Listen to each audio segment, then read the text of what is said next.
I begin by calling on Allah, who is Ar-Rahman, the Merciful, and Ar-Rahim, the Compassionate. These last two names of Allah are derived from the Arabic word Rahma, which means mercy, proving the greatness and vastness of His mercy, and that His mercy surrounds everything and embraces all living beings. Every blessing is due to His mercy, and the believers receive the greatest mercy. Kaf Ha Ya Ain Sad. The discussion on similar letters has already passed in Surah Al-Baqarah. This is mention of your Lord's mercy on His servant, peace be upon him, which I relate to you to take lessons from, when he called on his Lord quietly, so that it is more likely to be accepted. He said, My Lord, indeed my bones have become weak, the white hairs on my head have increased, and I was not unsuccessful in my supplicating you. In fact, every time I supplicated you, you accepted. And I feared that my relatives will not be able to fulfill the rites of the religion after my death, due to their engrossment in the worldly life. And my wife is barren, so grant me from yourself a child to help me. He will inherit prophethood from me and inherit from the family of Jacob, peace be upon him. And, O Lord, make him pleasant in his religion, character, and knowledge. So Allah accepted his supplication and called out to him, O Zechariah, I am informing you of what will please you. I have accepted your supplication and granted you a boy whose name will be John. I have not given this name to anyone before him. Zechariah said, Amazed at the power of Allah, how will a child be born to me, when my wife is barren, and I have reached the limit of old age and weakness of bones? The angel said, The matter is as you have said, namely, that your wife is barren, and that you have reached the limit of old age and weakness of bones. However, your Lord said, For your Lord to create John from a barren mother and a father who has reached the extreme old age is easy. And I created you before this, O Zechariah, whilst you were not something to be mentioned, as you were non-existent. Zechariah, peace be upon him, said, My Lord, give me a sign I can feel content with, and which will show that the glad tidings given to me by the angels has been attained.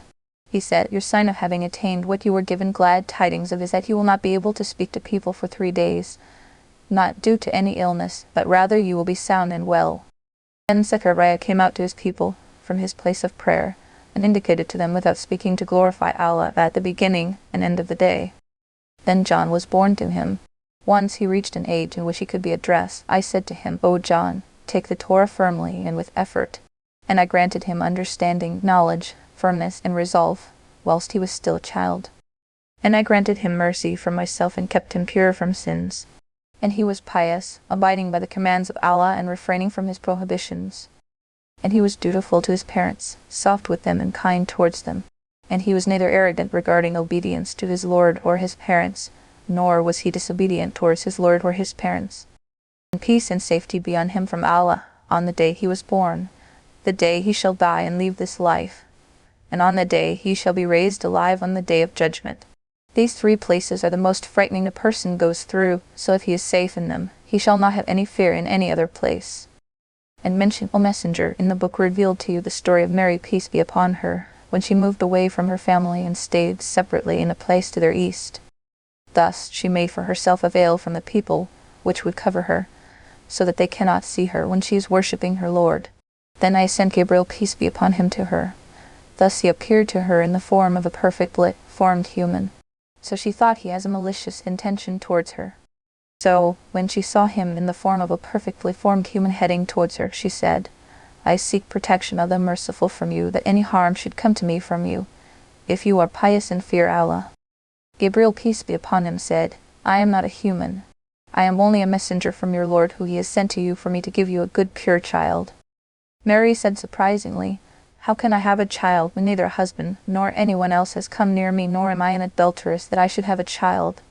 Gabriel said to her, The matter is as you said, namely that no husband or anyone else has touched you, nor are you an adulteress.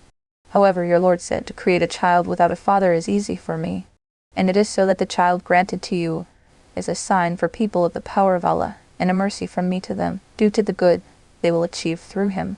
And the creation of this child of yours is a fixed decree from Allah and written in the preserved tablet. So she conceived him after the angel blew into her. Then she withdrew with him to a place far from the people. And the pangs of childbirth struck her, and made her take refuge by the trunk of a date tree. Mary said, If only I had died before this day, and I was something not even mentioned, so that bad is not thought of me. Then Gabriel called to her from the bottom of the valley, "Do not grieve. Your Lord has made for you a spring of water beneath you from which you can drink. And hold the trunk of the tree and shake it. It will instantly drop fresh ripe dates on you. So eat of the ripe dates, drink of the water, and be pleased with your child and do not grieve. And if you see any person who asks you regarding the child, say to him, I have bound myself to silence for my Lord's sake, so I will not speak to any person today." Then Mary came carrying her child to her people. Her people said to her out of shock, "O Mary, you have committed a grave fabricated matter by bringing a child without a father. O one who resembles Aaron, a righteous man in worship, your father was not an adulterer, nor was your mother. You are from a pure household known to be righteous, so how can you bring a child without a father?" She pointed towards her son Jesus, peace be upon him, who was in the cradle. So the people said in surprise, "How can we talk to a child who is in the cradle?" Jesus, peace be upon him, said, "I am the servant of Allah. He gave me the gospel and made me one of his prophets. He made me a great benefit for the servants wherever I am. And he ordered me to perform prayer and give zakat for as long as I live. And he made me righteous to my mother.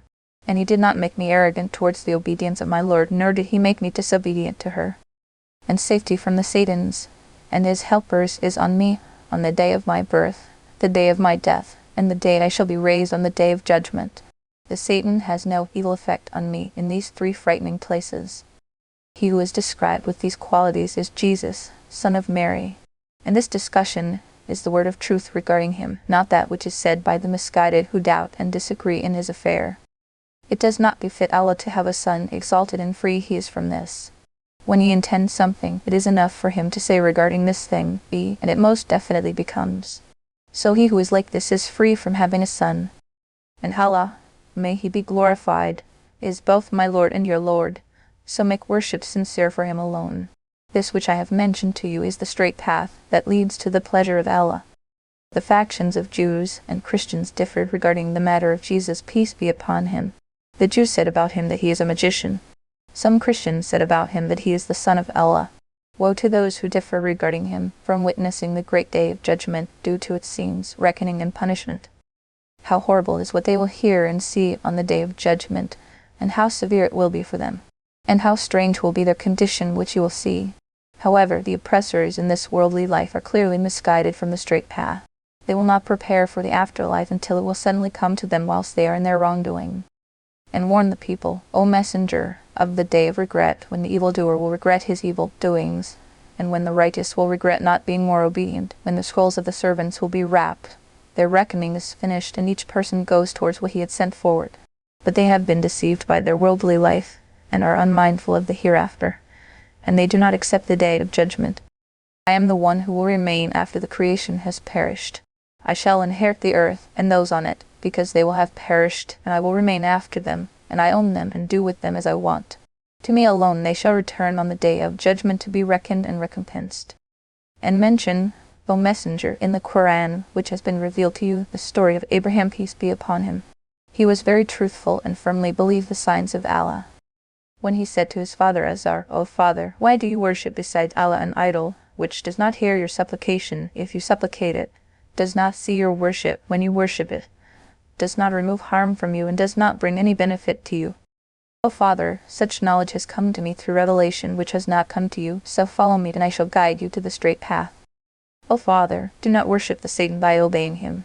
The Satan is disobedient to the Merciful, as he ordered him to prostrate to Adam, but he did not prostrate. O father, I fear a punishment from the Merciful will afflict you if you die in your disbelief. Then you will be a companion to him in punishment due to your befriending him.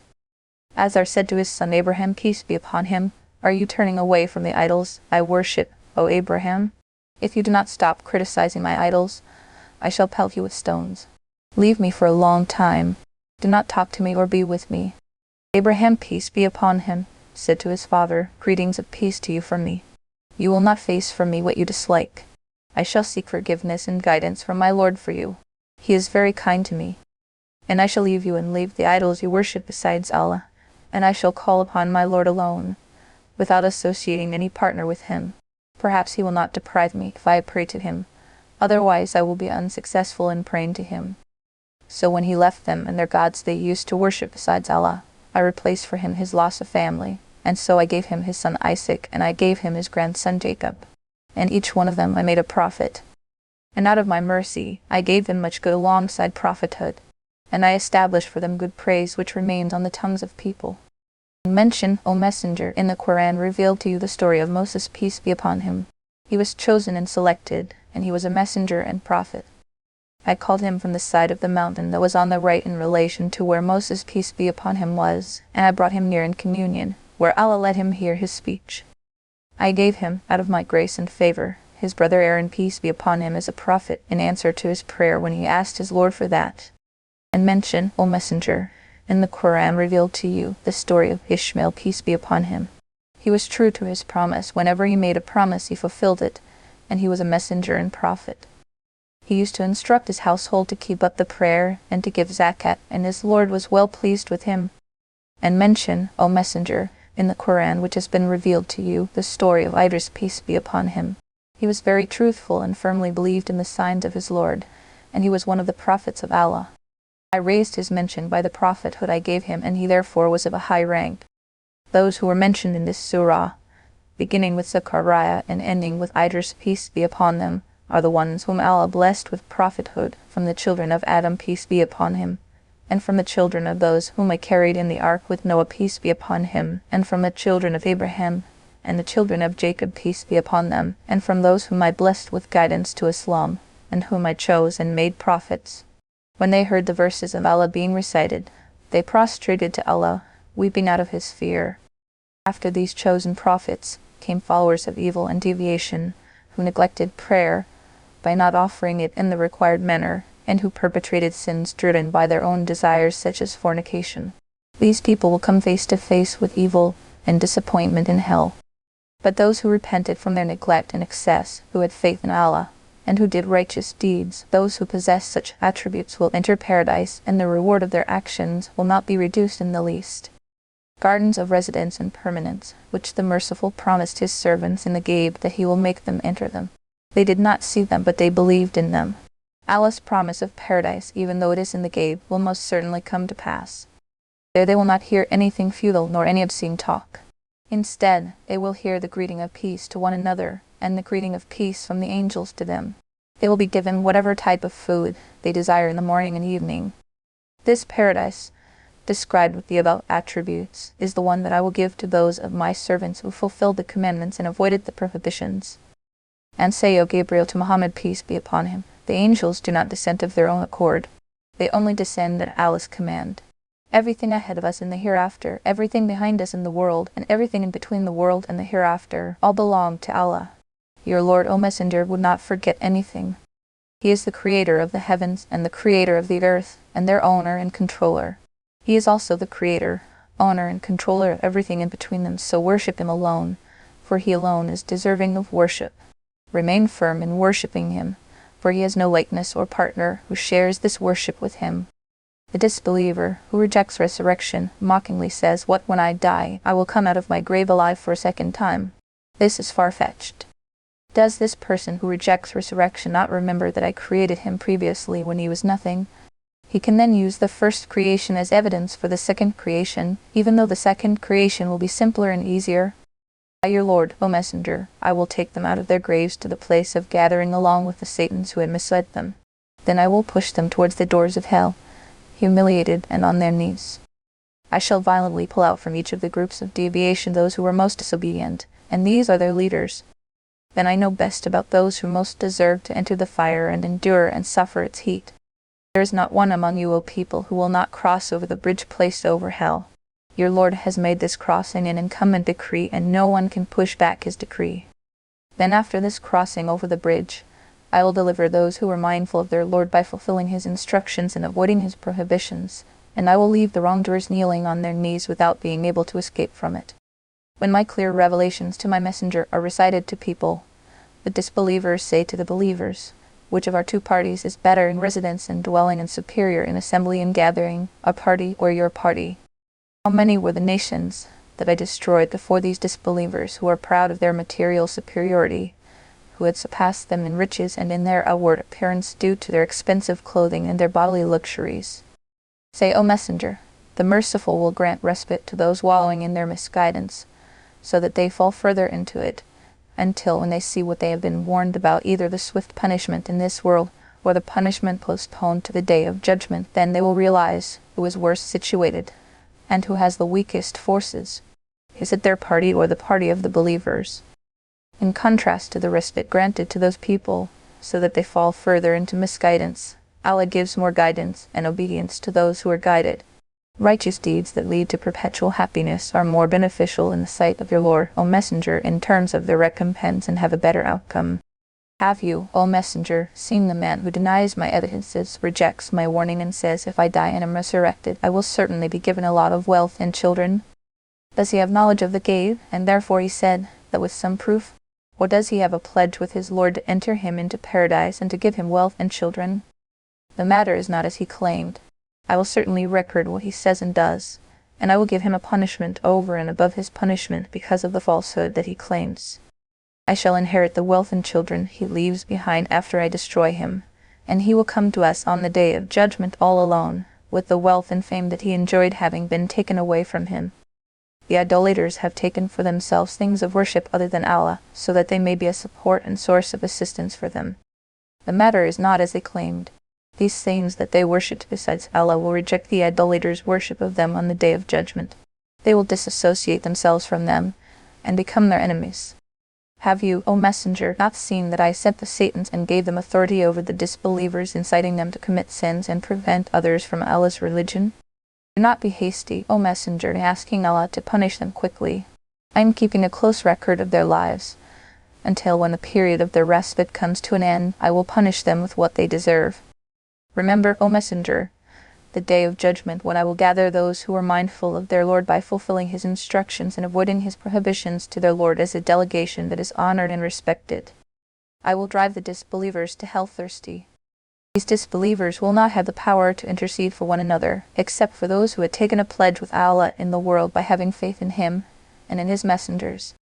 The Jews, the Christians, and some of the idolaters said, the Merciful has taken a son. You who say this have indeed brought something monstrous. The heavens almost rupture because of this detested statement, the earth almost splits, and the mountains almost fall in ruins. All of this because they have attributed his son to the Merciful. Allah is high above that by far. It is not befitting of the Merciful to take a son, as he is pure of that. There is no angel, human being, or jinn in the heavens and earth, but that he will come in submission to his Lord on the day of judgment. He has full knowledge of them and has numbered them exactly. Nothing of theirs is hidden from him. Each one of them will come to him on the day of judgment alone, without any helper or any wealth. Those who have faith in Allah and do righteous actions that Allah is pleased with, Allah will create for them love by his loving them and by making them beloved to his servants. We have made this Quran easy by revealing it in your own language, O Messenger, so that you may bring glad news to those who are mindful by fulfilling my instructions and avoiding my prohibitions, and so that you may warn a people who are harsh in disputing and stubborn in accepting the truth. How many communities I have destroyed before your people! Do you perceive a single one of those communities today, or hear any sound from them? What afflicted them may afflict others when Allah gives permission.